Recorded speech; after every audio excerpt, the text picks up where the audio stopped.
मोटा भाई और उनका जियो सिनेमा किसी को जीने नहीं देगा। इनके जो कॉम्पिटिटर है और ये जो टीवी है, इनको तो बर्बाद करके छोड़ेंगे मोटा भाई। और हॉटस्टार पे तो ऐसा लगता है कि मोटा भाई पर्सनल खुल्लस खा रखी है। पहले डबल रेट में आईपीएल की राइट खरीद ली, फिर एचबीओ उनके चैनल से गया तो इन्होंने अपने चैनल पे दबा दिया। इनका जो मेन आदमी था स्टार इंडिया का मिस्टर उदय शंकर, जिन्होंने स्टार इंडिया को 13 साल में 14,000 करोड़ से 20,000 करोड़ के लेवल पे पहुंचाया, उस आदमी को भी इन्होंने लिया है जियो सिनेमा पे। और मिस्टर उदय शंकर, जिन्होंने स्टार को स्टार बनाया, उस स्टार को उनकी सभी स्ट्रैटेजी जो इन्होंने स्टार को लगाई थी वो एज इट इज बल्कि बड़े नेक्स्ट लेवल पे कॉपी की है जियो सिनेमा में, और सामने कॉपी होते हुए दिख रही है। और इनके पास एडिशनल क्या है, 15,000 करोड़ रुपए का फंड है। अंबानी जी ने कहा है कि ये लो, तुम्हें खर्चे पाने की जरूरत पड़े तो। प्लान बड़ा सिंपल है, टीवी को खत्म करो, ओटीटी को खत्म करो, अपने जियो सिनेमा को बनाओ नंबर 1। लेकिन जियो सिनेमा ये सब करेगा कैसे? आखिर ऐसी कौन सी स्ट्रेटजी है जो कि स्टार इंडिया में इन्होंने लगाई थी और जियो सिनेमा में वापस लगा रहे हैं? जो हो चुका उसकी केस स्टडी तो काफी लोग करते हैं, मैं भी करती हूँ, लेकिन आज इस चैनल पे केस स्टडी होगी इस बात की कि क्या होने वाला है,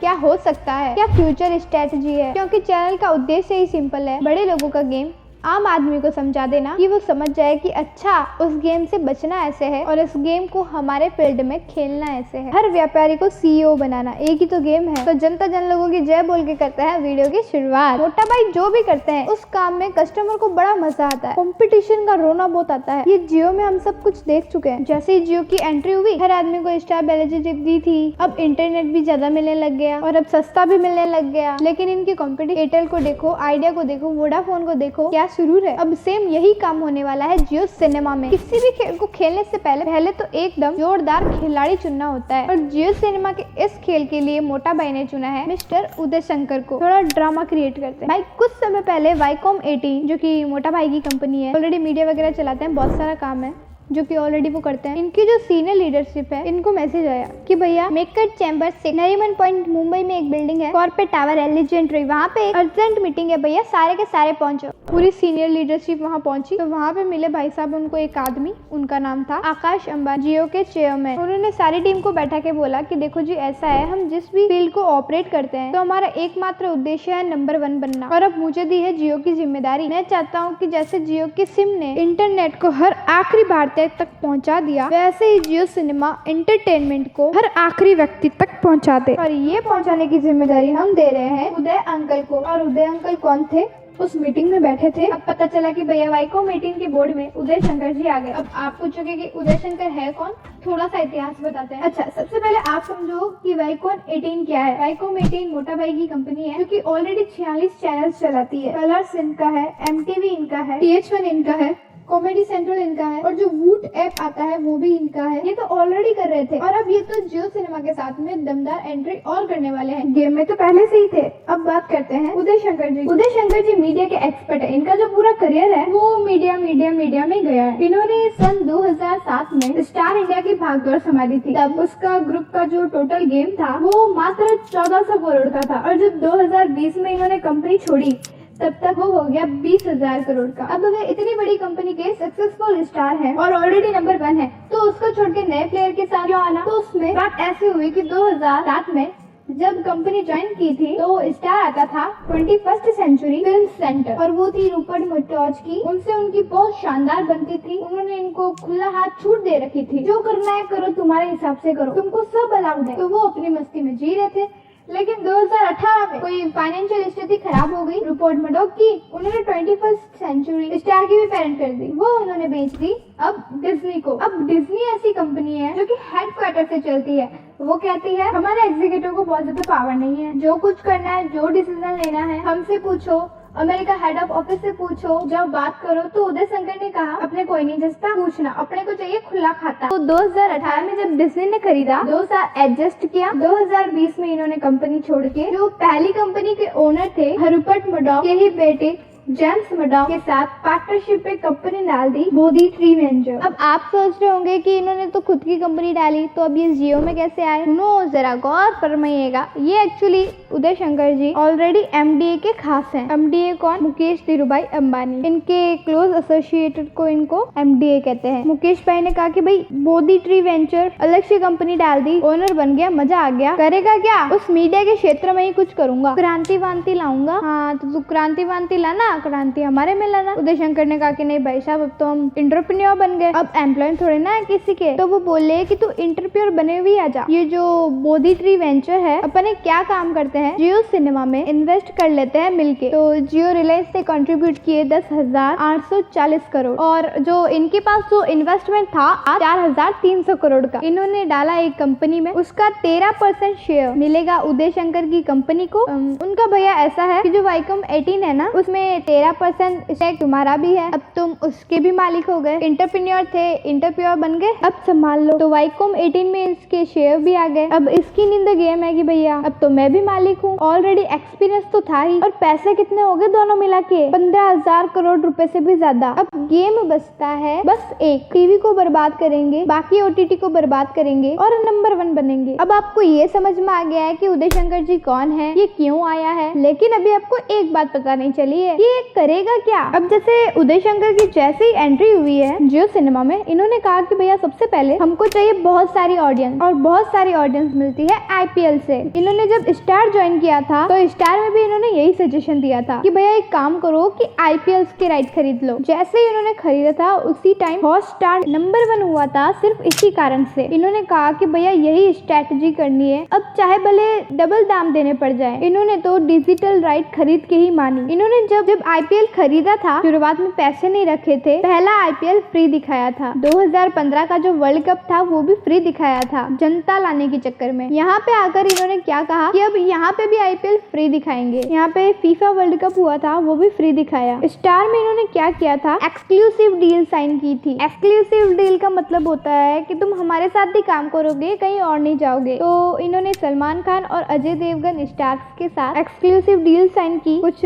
2 साल 3 साल की, कि भैया इस समय तक सिर्फ हमारी पिक्चर करोगे और हमारे प्लेटफॉर्म पे आओगे और कहीं नहीं। उसका मतलब अब जो सलमान खान और अजय देवगन के जो भी फैन है, उसके पास हॉटस्टार के अलावा कोई ऑप्शन ही नहीं है। कहाँ जाएगा भैया? यही मिलती है इनकी पिक्चर, क्योंकि डील एक्सक्लूसिव है। अब ये सेम चीजें अप्लाई कर रहे हैं जियो सिनेमा पे, लेकिन यहाँ पे एक कदम और आगे जा रहे हैं। ये कह रहे हैं कि मैं एक्टर्स के साथ डील करूंगा ही करूंगा, मैं तो प्रोड्यूसर्स के साथ भी करूंगा, और मैं तो भैया डायरेक्टर के साथ भी करूंगा, मैं तो राइटर के साथ भी करूंगा। मतलब जो टॉप के राइटर है, टॉप के डायरेक्टर है, टॉप के प्रोड्यूसर है, सबसे डील कर लेगा। इसके 2 फायदे हैं। पहला, तुमको सब टॉप का माल मिल गया। दूसरा, ये टॉप का माल कंपटीशन की एक्सेस से दूर हो गया। मान लो शाहरुख खान को जियो सिनेमा में साइन कर लिया, इसका मतलब 3 साल तक तुम शाहरुख खान सिर्फ जियो सिनेमा पे दिखोगे, उसके अलावा है ही नहीं। कहाँ जाएगी पब्लिक? अब ऐसा नहीं कि ऐसी डील करेंगे, ये कर चुके हैं। वार्नर ब्रदर्स, डिस्कवरी और एचबीओ के साथ डील हो चुकी है कि अगले 3 साल तक तुम्हारा कंटेंट सिर्फ जियो सिनेमा और कोई नहीं। उसके अलावा अब एक चीज बची रह गई, किड का कंटेंट। क्या किड? यानी बच्चों के लिए कुछ नहीं है, लो जी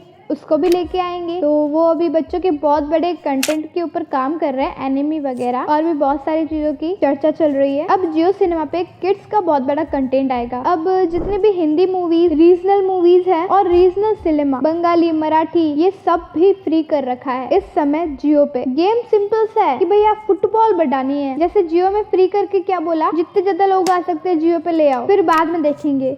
यहाँ कम से कम मेरे पास आने का मतलब है वहां से तो टूटा। गेम क्या है कि कंपटीशन से, यानी वहां से लोगों को खींच लाओ तो कंपटीशन कम हो जाएगा, हम ताकतवर हो जाएंगे, कमाने की बाद में सोचेंगे। अब आप पूछोगे कि उदय शंकर जी का कंपटीशन है किससे? हॉटस्टार से, नेटफ्लिक्स से, अमेजॉन से, है किससे? मतलब ओटीटी वालों से तो है ही नहीं, इनसे तो कभी भी आगे निकल सकते हैं। वो कह रहे हैं कि मेरा मेन कंपटीशन है टीवी से। जो जनता आज टीवी देख रही है, ये कल टीवी देखना बंद कर देगी। ये टीवी देखना बंद करे और सीधे हमारे पास आए, क्योंकि क्रिकेट हमने दे दिया, बॉलीवुड हमने दे दिया, पुरानी फिल्में हमने दे दी, नई फिल्में दे दी, रीजनल सिनेमा मूवीज दे दी और स्पोर्ट्स भी हमने दे दिया। अब बच्चा क्या, आदमी क्यों देखेगा टीवी? और जो लेटेस्ट जनरेशन है, एक पूरी की पूरी जनरेशन बिना टीवी देखे बड़ी हुई है। पूरी जनरेशन की आदत मोबाइल पे सब कुछ देखने की है और टीवी में 2011 के बाद कोई नया इनोवेशन आया ही नहीं। 2011 में HD कर दिया था इन्होंने। उसके अलावा टीवी में कुछ नया ही नहीं हो रहा है, सब पुराना है, सारे चेंज तो यहीं आ रहे हैं। कुल मिला के गेम में इसका रिजल्ट भी मिल रहा है। इस समय जियो सिनेमा OTT में नंबर 1 है। पिछले महीने के जो मंथली एक्टिव यूजर थे 151 मिलियन, यानी 15 करोड़ लोग। उसके बाद सेकंड नंबर पे आता है MX प्लेयर 112 मिलियन, यानी 11 करोड़ लोग। और वो तब है जब वो इतने सालों से एग्जिस्ट कर रहा है, वो भी फ्री कंटेंट देता है, तब जाके भी वो जियो से सेकंड नंबर पे ही है और इनमें 4 करोड़ का डिफरेंस है। हॉटस्टार किसी जमाने में नंबर 1 हुआ करता था। IPL एंड HBO के बाद से गिर के 88 मिलियन यानी 8 करोड़ 80 लाख पे रह गया है। हॉटस्टार तो अभी अंतिम सांस से गिन रहा है। मेरे हिसाब से ये फिगर 6 महीने में 6 करोड़ तक तो हो ही जाएगा। जियो से सिर्फ एक ही प्लेटफॉर्म आगे है जिसको आप जानते हैं और आप वहीं पे ही वीडियो देख रहे हैं, यूट्यूब, जिसके 470 मिलियन यूजर है, जो कि 3 गुना है जियो सिनेमा से। अब भी वो लड़ाई शायद मोटा भाई बाद में लड़ेंगे, लेकिन वो आसान भी नहीं है। लेकिन इतना आसान भी नहीं होता ये चीजें करना, ये तो प्लानिंग है, देखते हैं कैसे पूरी होती है। उससे बड़ा चैलेंज है इनके सामने कि यार सब कुछ ही फ्री कर दिया जा रहा है तो पैसे कमाओगे कैसे। तो उदय शंकर जी कहते हैं कि पहले आने दो कंजप्शन, पहले आने दो भीड़ को, पैसे की कमाई तो बाद में भी देख ली जाएगी। अभी जैसे इन्होंने बीच में HBA के कंटेंट के लिए 999 रुपए की फीस लगा दी, हो सकता है आगे इस तरह की फीस और लगाते। अगर भैया इन्होंने फीस नहीं भी लगाई, अगर आया भी नहीं ना इनके पास, तो करंटली मोटा भाई पैसे कमा रहे हैं एड से, क्योंकि भारत की जनता कहती है हमसे पैसे मत लो, एड चाहे कितनी दिखा लो, क्योंकि पैसा नहीं टाइम बहुत है। अभी एड पे ज्यादा जोर है, लेकिन आगे जाके रेवेन्यू पे भी और चीजें लेके आ रहे हैं। और अगर इनको रेवेन्यू नहीं भी मिले ना भाई साहब, घर की बात बताऊं आपको, इनके पास रिलायंस इतना बड़ा इकोसिस्टम है, ये खुद की सभी कंपनियों, सपोज आज 15 करोड़ लोग, सपोज आगे जाके 20 करोड़ लोग हो गए, ये 20 करोड़ लोगों को अपनी रिलायंस की एड दिखा दे या अपनी जिन जिन कंपनियों में इन्वेस्टमेंट है उसी की एड दिखा दे, तो इसकी मार्केटिंग फ्री और कई गुना रेवेन्यू इन्हें मिल जाएगा। तो भैया अभी तो मोटा भाई की 10 उंगलियां घी में। तो ये तो थी कि भैया कैसे OTT और एंटरटेनमेंट इंडस्ट्री में जाने वाले हैं मोटा भाई। उसके बाद इनका अगला टारगेट है म्यूचुअल फंड इंडस्ट्री। अगर आप चैनल पे नए हैं, मुकेश अंबानी, अडानी या फिर किसी भी इंडियन बिजनेसमैन की स्ट्रैटेजी को समझना है कि छोटा आदमी कैसे समझे और कैसे अप्लाई करे, तो सबसे पहले चैनल को तो सब्सक्राइब कर लें। और हाँ, अगर आपको वीडियो अच्छी लगी तो लाइक करना बिल्कुल मत भूलना। तो जल्दी मिलता है नेक्स्ट वीडियो के साथ।